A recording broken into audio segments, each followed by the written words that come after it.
Trump చరిత్రలో విఫల నాయకుడిగా మిగిలిపోతాడు Hormuz జలసంధి విషయంలో కనుక ఇరాన్ ప్రతిపాదనలకు ఒప్పుకుంటే.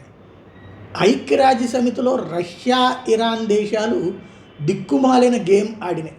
అదేంటి అంటే హార్ముజ్ జలసంధి ఓపెన్ చేయాలి అన్నటువంటి తీర్మానాన్ని అడ్డుకున్నాయి, తమకున్న వీటో పవర్ని అడ్డుపెట్టుకున్నాయి. అంటే ఏంటి, హార్ముజ్ జలసంధిలో జనం దగ్గర నుంచి డబ్బులు దోచుకో అని చెప్తున్నాయి. వీళ్ళ షిప్పుల వరకు ఎగ్జామ్షన్ ఇచ్చారు కాబట్టి.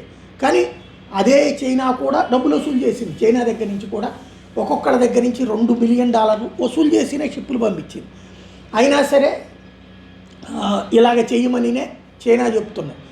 ఇదంతా ఒక ఎత్తు అయితే, అమెరికా హార్ముజ్ జలసంధికి సంబంధించి ఏమీ లేకుండానే ఒప్పుకుంటుందా అంటే దాని యాటిట్యూడ్ చూస్తుంటే మొదట 48 గంటలు, ఆ తర్వాత 5 రోజులు, ఆ తర్వాత 10 రోజులు, ఇప్పుడు 14 రోజులు, ఇట్లాంటి కాన్సెప్టులతో తీసుకొచ్చి పరువు తీసినటువంటి వేళ ఇప్పుడు అసలు సిసలైనటువంటి సమస్య హార్ముజ్ జలసంధి గనక మేము ఒమన్ కలిసి డబ్బులు వసూలు చేసుకుంటాం, ఆ వసూలు చేసుకున్న డబ్బులతో మా ఇరాన్ని పునర్నిర్మించుకుంటాం అంటే మొత్తం గందరగోళం అయిపోతుంది, పరువు పోయినట్టు అవుతుంది, అమెరికా పరువు పోయినట్టు అవుతుంది.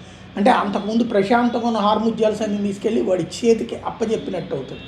అమెరికా చరిత్రలో ఇంతకుముందు ఓడిపోయి వెనక్కి వెళ్ళిపోయింది ఉంది. ఆఫ్ఘనిస్తాన్లోనేమో సుదీర్ఘకాలం పాటు తర్వాత వెనక్కి వెళ్ళింది, వియత్నాములు ఇట్లాంటివన్నీ వెనక్కిపోవడం వేరు.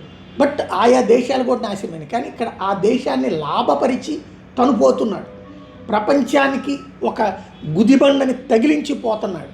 అది జరిగితే అమెరికా మీద ఉన్నటువంటి నమ్మకం జనానికి పోతుంది.